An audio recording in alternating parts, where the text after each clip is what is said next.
अनवर अपने दफ्तर से बड़ी उजलत में निकला। इसे घर से फोन आया था कि इसकी बीवी जीनत की तबीयत खराब हो गई है और वो अस्पताल में है। दरअसल इसकी बीवी उम्मीद से थी और इसे अस्पताल ले जाया गया था। वो भी दफ्तर से निकलकर सीधा अस्पताल जा रहा था। इसकी ख्वाहिश थी कि इसके यहाँ लड़के की पैदाइश हो ताकि वो उसका बाजू बन सके। वो रास्ते भर जीनत की खैरियत और नरीना औलाद की दुआएं करता हुआ जा रहा था। अस्पताल आ चुका था। वो फौरन अस्पताल के अंदर दाखिल हुआ। वहां जाकर इसे मालूम चला कि इसकी बीवी को ऑपरेशन थिएटर ले जाया गया है। वो बेचैनी के आलम में ऑपरेशन थिएटर के बाहर ऑपरेशन होने का इंतजार करने लगा। आधे घंटे बाद शुमाइला ने उसे तलब किया। वो फौरन इनके पास पहुंचा। डॉक्टर शुमाइला बोली, आप जीनत के शौहर हैं? जी डॉक्टर साहिबा, मैं इनका शौहर हूं। देखिए अनवर साहब, आपकी बीवी बिल्कुल ठीक है। बस आपको ये बताना है कि आपकी बीवी से जो बच्चा पैदा हुआ है वो लड़की है और ना ही लड़का है। ये सुनकर उसके पांव तले से जमीन निकल गई। क्या डॉक्टर साहिबा, आप कहना क्या चाहती हैं? इसकी आवाज कहीं दूर से सुनाई दे रही थी। वो बोली, साफ लफ्जों में यह है कि आपके यहाँ ख्वाजा सरा, जिसे आम जुबान में हिजड़ा कहा जाता है, इसकी पैदाइश हुई है। देखें, ये सब अल्लाह की तरफ से होता है। इसमें किसी का कोई अमल दखल नहीं होता। आप हिम्मत से काम लें। थोड़ी देर बाद हम मरीज को वार्ड में शिफ्ट कर देंगे, फिर आप मरीज से मिल सकते हैं। ये कहकर वो जा चुकी थी, जबकि अनवर फिजाओं में बस घूरता ही रह गया। जीनत अस्पताल से घर आ चुकी थी, पर इन दोनों के चेहरे खुशी से आ रही थे। इन्हें तो ये सोच खाए जा रही थी कि मोहल्ले रिश्तेदारों का सामना कैसे किया जाएगा। आखिर वो ये बात कब तक छुपाते। एक दिन तो सबको इसका इल्म हो ही जाना था, जो आखिर हो ही गया। दबे दबे लफ्जों में दोनों मियाँ बीवी को काफी सुनने को मिलती, जिन्हें सुनकर वो सिर्फ सब्र का घूंट पीकर रह जाते। लोग ये क्यों भूल जाते हैं कि ये भी अल्लाह की पैदा की हुई मखलूक है। इसकी कुदरत की निशानियों में से एक निशानी है कि वो हर चीज पर कादिर है। इसका नाम उन्होंने नसीम रखा था। नसीम ऐसा नाम है जो लड़के का भी रखा जाता है और लड़कियों का भी। वक्त यूं ही गुजरता रहा। 2 साल बाद जीनत ने अनवर को एक बार फिर खुशखबरी सुनाई, पर इस बार अनवर को इतनी खुशी ना हुई थी जो पहले हुई थी। वो एक अनदेखे खौफ में मुब्तला था कि कहीं दोबारा तकदीर इससे कोई मजाक न कर दे। इसने अपने रब के हुजूर खूब दुआएं मांगी। आखिर इसकी दुआएं रंग लाईं और इसके यहाँ एक लड़के ने जन्म लिया। इसके कदम जैसे जमीन पर टिक ही नहीं रहे थे। इसने खूब मिठाइयां बांटी। उन्होंने इसका नाम जलाल रखा और अब इनकी सारी मोहब्बतें सिर्फ जलाल के लिए थीं। नसीम का वजूद जैसे इन लोगों के लिए बेमानी हो चुका था। नसीम 14 साल की हो गई थी। इसे पढ़ने का बहुत शौक था। वो जलाल को स्कूल जाता देखती तो इसका भी दिल करता कि वो स्कूल जाए, पर स्कूल तो दरकिनार, इसे तो घर से बाहर जाने की भी इजाजत न थी। वो घर में एक तरह से कैद होकर रह गई थी। इसे घर में कैद होना तो मंजूर था, पर इसे तो हर दम धुतकारा ही जाता था। इसे नजरअंदाज ही किया जाता था। बाप तो बाप, इसकी मां भी न जाने कैसी थी, वो भी इसे नजरअंदाज ही करती थी। इन सब बातों को देखते हुए आखिर इसने फैसला किया घर छोड़ने का। ये एक बहुत मुश्किल फैसला था, पर इसने कर लिया। इसने ये बात अपने वालिदैन को बताई। वो सोच रही थी कि शायद इसे रोका जाएगा, पर ऐसा नहीं हुआ। इस बाप के अल्फाज इसके कानों में एक बम की तरह फटे। जब इसने कहा कि मैं घर छोड़कर जाना चाहती हूं, तो अनवर बोला, दफा हो जाओ। इसने अपनी मां की तरफ देखा तो इसकी मां ने अपना चेहरा दूसरी तरफ कर लिया। इसे अपनी मां से भी ये उम्मीद न थी। 2 आंसू इसकी आंखों से गिरकर इसके गाल तर कर गए और फिर वो बोझल कदमों से अपने घर से बाहर आ गई। अब इसका घर, ये जमीन और छत आसमान थे। वो चले जा रही थी एक नामालूम मंजिल की तलाश में। वो चलते चलते न जाने कहां पहुंच गई थी, इसे खुद मालूम नहीं था। रात हो चुकी थी। इसके कदम थकन से चूर हो गए थे। इसके आंसू खुश्क हो चुके थे। आखिर एक जगह वो थक कर बैठ गई। कुछ देर वो यूं ही चांद को देखती रही, जो शायद इसकी बेबसी पर मुस्कुरा रहा हो। इसने अपना सर अपने घुटनों के दरमियान रखा और आंखें मूंद लीं। वो रात इसके लिए एक तवील रात थी, शायद कभी न ढलने वाली रात। इसके सिसकियों की आवाजें इस खामोश रात में चीख रही थीं, पर यह चीख एक बे आवाज थी जो सिवाय इसके और कोई नहीं सुन सकता था। फिर इसे न जाने कब नींद आई।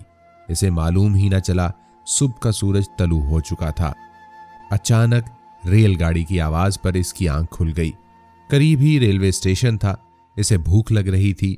इसने अपनी जेब में हाथ डाला तो इसकी जेब में 30 रुपए थे, जो न जाने कब से इसके पास रह गए थे।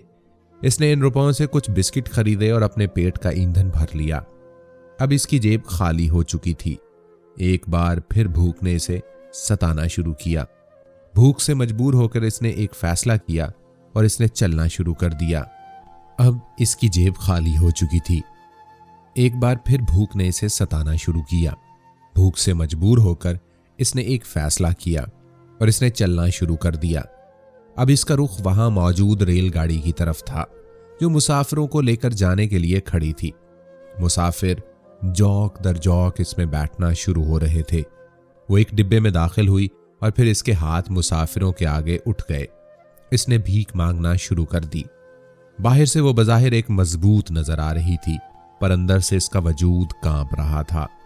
पहली बार हाथ फैलाते हुए इसने अपनी आंखें बंद कर ली थीं, पर आंखें बंद करने से मुसीबतें टल तो नहीं जाती। इसने आंखें खोली और हर मुसाफिर के आगे हाथ फैलाने लगी।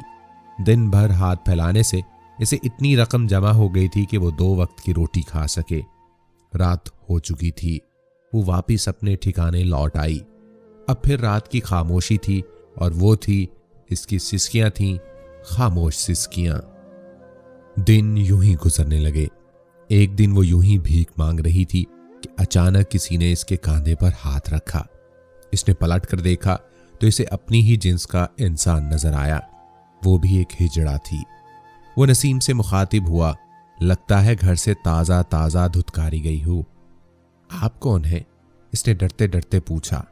उसने कहा, मुझे रेशमा कहते हैं।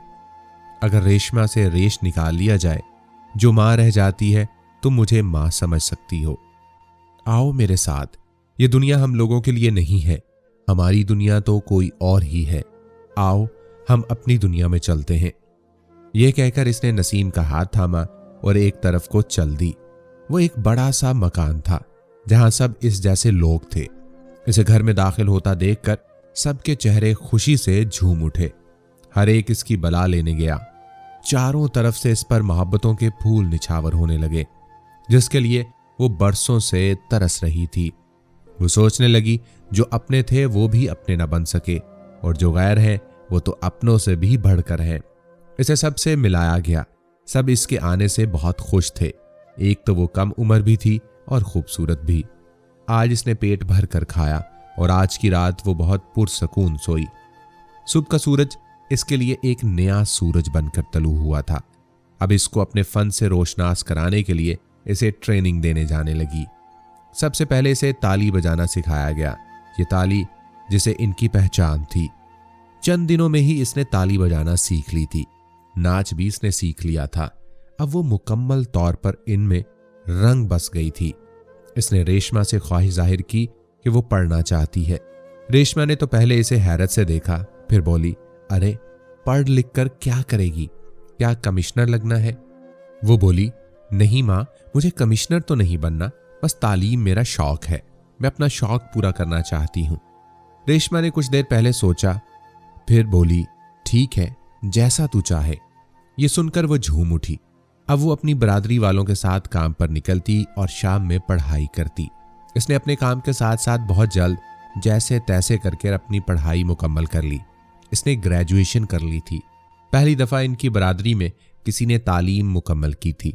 इसकी तालीम देखते हुए रेशमा ने किसी से कहकर इसे सरकारी नौकरी का कह दिया। इसे यकीन तो नहीं था कि इसे नौकरी मिल जाएगी, पर खुशकिस्मती से इसे नौकरी मिल ही गई। इसे एक फलाही इदारे में नौकरी मिली थी। वो दिलजमी से अपने काम में जुट गई। बहुत जल्द ही इसने तरक्की कर ली और ऑफिसर के ओहदे तक पहुंच गई। वो एक दफ़ा सरकारी दौरे पर एक ओल्ड एज हाउस मुआयने के लिए गई। वहां वो बूढ़े वालदैन थे जिन्होंने जिन बच्चों को बड़े नाजो अंदाज में पालकर किसी काबिल किया था, वही इनको यहां छोड़कर भूल गए थे। अचानक इसकी नजर एक बूढ़े शख्स पर गई जो व्हील चेयर पर सर झुकाए बैठा था। वो इसके करीब गई, इसे सलाम किया। इस बूढ़े शख्स ने जैसे ही गर्दन उठाकर देखा तो इसे देखकर वो हैरान रह गई। वो इसे फटी फटी नजरों से ऐसे देखने लगी क्योंकि वो कोई और नहीं, इसका बाप अनवर था। वो अपने बाप को पहचान चुकी थी। इसे इसकी तबीयत कुछ खराब लग रही थी। इसने फौरन इसे अस्पताल दाखिल करवाया। इसकी देखभाल के लिए एक नर्स भी रखवा दी। वो सुबह शाम इनकी आयादत करने आती। जब वो सो रहे होते तो वो बेड पर ही इनके करीब बैठ जाती और इनका हाथ चूमती। एक दफा वो इसी तरह इनके पास बैठी थी और हाथ चूम रही थी कि अचानक अनवर की आंख खुल गई। इन्हें जागा देखकर वो घबरा गई। अनवर बोला, तुम कौन हो? तुमसे मैं मोहब्बत की एक अलग ही चाह देखता हूं, बताओ ना तुम कौन हो? वो बोली, क्या आप सुन सकेंगे कि मैं कौन हूं? हाँ, मैं सुन सकूंगा, बताओ कौन हो तुम? मैं आपकी वही धुतकारी हुई औलाद हूं, आपकी हिजड़ा औलाद। ये सुनकर अनवर हक्का बक्का रह गया, बल्कि गुमसुम रह गया। कुछ देर खामोशी रही, अनवर के आंसू गिरने लगे। वो बोला, मुझे माफ कर दो, हमने तुम्हारे साथ अच्छा सलूक नहीं किया। शायद इसी वजह से कुदरत ने हमको ये भयानक अंजाम दिया है। हिजड़ा तुम नहीं, हिजड़ा तो वो मेरा बेटा था जो मुझे सहारा भी ना दे सका और बेसहारों की तरह गैरों में छोड़ गया। हाँ, हिजड़े वो लोग होते हैं जो अपने बूढ़े वालदैन को बोझ समझकर ऐसे इदारों में जमा करवा देते हैं। हाँ, हिजड़ा ऐसे ही लोग होते हैं। ये कहकर अनवर ने उसे सीने से लगा लिया।